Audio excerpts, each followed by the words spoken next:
Zee 24 तास एक पाऊल पुढे। दुर्वा ही मालिका लवकरच आपल्या भेटीला येतेय। राजकारणाची पार्श्वभूमी असलेली ही मालिका साऱ्या कुटुंबासाठीच एंटरटेनिंग ठरेल असं या टीमचं म्हणणं आहे। जुन्या नव्या चेहऱ्यांची भट्टी या मालिकेत पाहायला मिळेल। पॉलिटिकल थ्रिलर असलेली दुर्वा ही मालिका लवकरच स्मॉल स्क्रीनवर झळकणार आहे। या मालिकेत ऋता या नवोदित अभिनेत्रीनं दुर्वाची प्रमुख भूमिका साकारली आहे।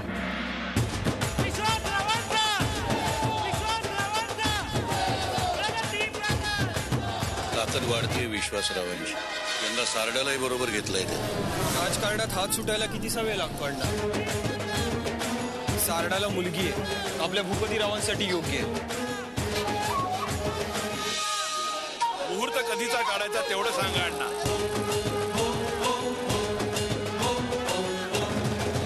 माझ्या आयुष्याचा निर्णय घेताना किमान एकदा तरी मला विश्वासात घ्यायला हवं होतं बाबा। इट्स नॉट टिपिकल सासबहू, त्यामुळे एक वेगळं काही बघायला मिळतंय आणि ही नुसतं रड गाणं वगैरे काहीच नसणार आहे। आणि बेसिकली हे फक्त फिमेल ओरिएंटेड नाही आहे हा शो, त्यामुळे सगळ्याच व्ह्युअर्सना मजा येईल।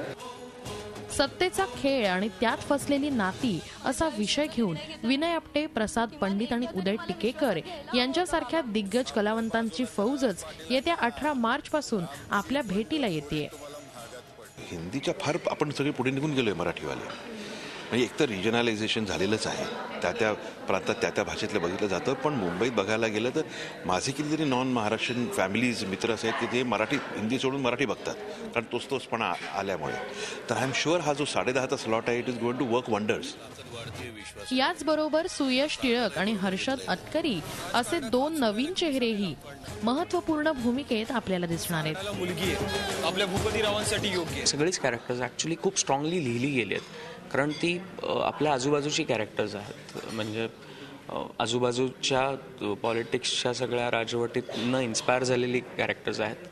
तर ती खूप स्ट्रॉंगली लिहिली गेली असल्यामुळे प्रत्येकाला ना एक कॅरेक्टर म्हणून एक बॅकग्राऊंड आहे, एक हिस्ट्री आहे, जी is gonna help in the performance. Patil अण्णांचा राईट हँड आहे, तुम्ही मेंदू म्हणू शकता, ब्रेन। सगळी कामं पाटील अण्णांची मध्ये लिगल असो किंवा इलिगल, जशी पॉलिटिक्समध्ये करावी लागतात सगळी हा करणारा कॅरेक्टर आहे। मग बाय हुक किंवा बाय क्रूक असा हा कॅरेक्टर आहे।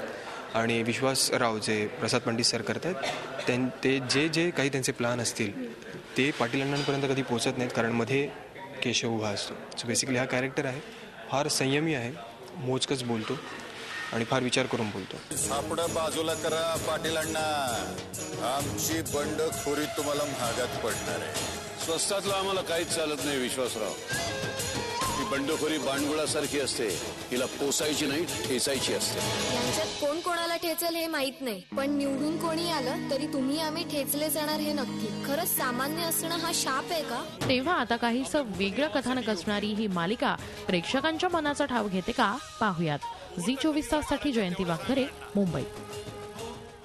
दुर्वा या मालिकेत विनय आपटे एका धूर्त राजकारण्याची भूमिका साकारतात। त्यांच्या या नव्या भूमिकेविषयी ऐकूयात त्यांच्याचकडून। सापडं बाजूला करा पाटील अण्णा, आमची बंडखोरी तुम्हाला महागात पडणार आहे। स्वस्तातलं आम्हाला काहीच चालत नाही विश्वासराव। ही बंडखोरी बाणगुळासारखी असते, हिला पोसायची नाही ठेचायची असते। यांच्यात कोण कोणाला ठेचेल हे माहित नाही, पण निवडून कोणी आलं तरी तुम्ही आम्ही ठेचले जाणार हे नक्की। खरंच सामान्य असणं हा शाप आहे का? दुर्वा ही मालिका लवकरच तुमच्या भेटीला येते आणि या मालिकेच्या निमित्तानं पुन्हा एकदा स्मॉल स्क्रीनवर आपल्या भेटीला येतात विनय आपटे। विनयजी आता आपल्यासोबत आहे। विनय सर, पॉलिटिकल थ्रिलर आहे मालिका, एकूणच तुमच्या भूमिकेविषयी आणि मालिकेविषयी काय सांगा असं वाटतं? भूमिकेविषयी काय, मी पाटील अण्णा नावाचं कॅरेक्टर याच्यामध्ये करतो। हा जिल्हा पातळीवरचा एक मोठा राजकारणी आहे, 4 वेळा आमदारकीसाठी निवडून आलेला आहे। सगळ्या गावावर त्याचं वर्चस्व आहे, गावाचं भलं करण्यामध्ये तो गुंतलेला आहे। ह्या सगळ्या पार्श्वभूमीवर एक राजकीय प्रतिस्पर्धी त्यासमोर उभा राहतो।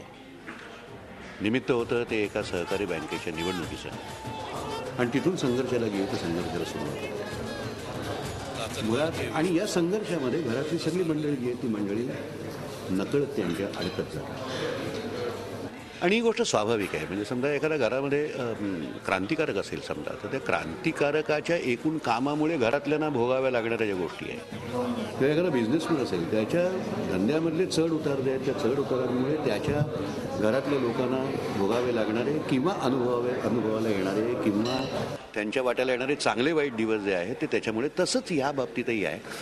आणि या सगळ्यामधनं हा थरार जो आहे हा थरार प्रेक्षकांपर्यंत जातो.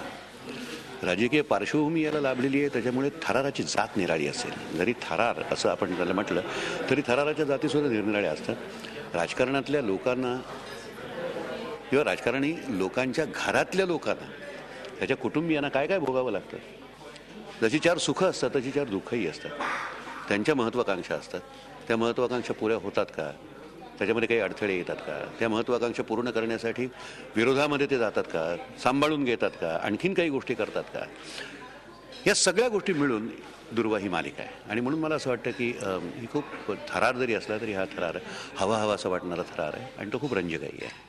नक्कीच सर, मगाशी श्रावणीजी म्हणाल्या की मालिकेचं टेलिकास्ट आहे ते 10:30चं आहे आणि या मालिकेची टक्कर जी आहे ती इतर मराठी मालिकेंशी नसून हिंदी मालिकेंशी या मालिकेची टक्कर असणार आहे. तेव्हा त्यासाठी किती तयारी आहे तुमची आणि प्रेक्षकांना काय सांगावं असं वाटतं? या आमची तयारी तर आहेच. तयारी काय, टक्कर घेण्यात खरी मजा असते.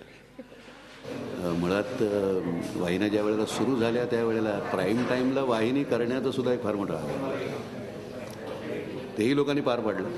त्याच्यानंतर इतक्या वाहिन्या आल्यानंतर सुद्धा निरनिराळे प्रयोग करून आपला प्रेक्षक जो आहे तो प्रेक्षक बांधून ठेवण्याचं काम करतात. आणि पुन्हा असं आहे की माझा असा अनुभव आहे की एखादी उत्तम मराठी मालिका प्रेक्षक आवर्जून ती मालिका पाहणारे लोकही मला कित्येक माहिती आहे.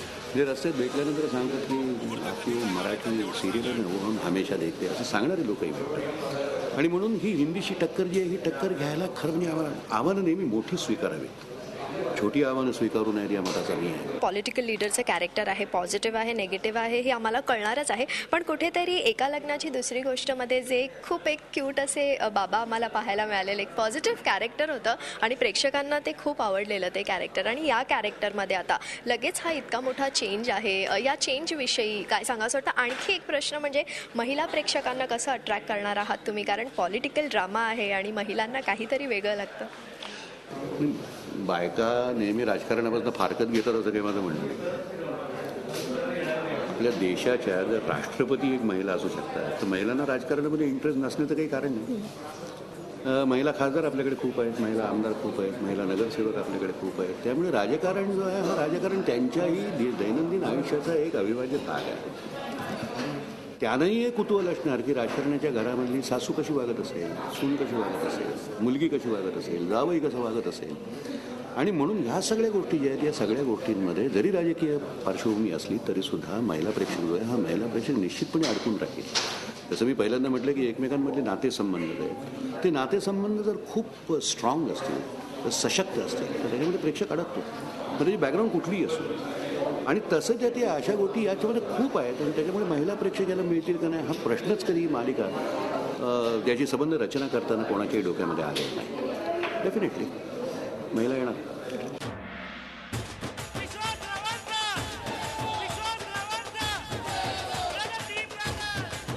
ताकद वाढते विश्वासरावांची. यंदा सारड्यालाही बरोबर घेतलंय ते. राजकारणात हात सुटायला कितीसा वेळ लागतो अण्णा? सारडाला मुलगी आहे, आपल्या भूपतीरावांसाठी योग्य आहे. मुहूर्त कधीचा काढायचा तेवढं सांगा अण्णा.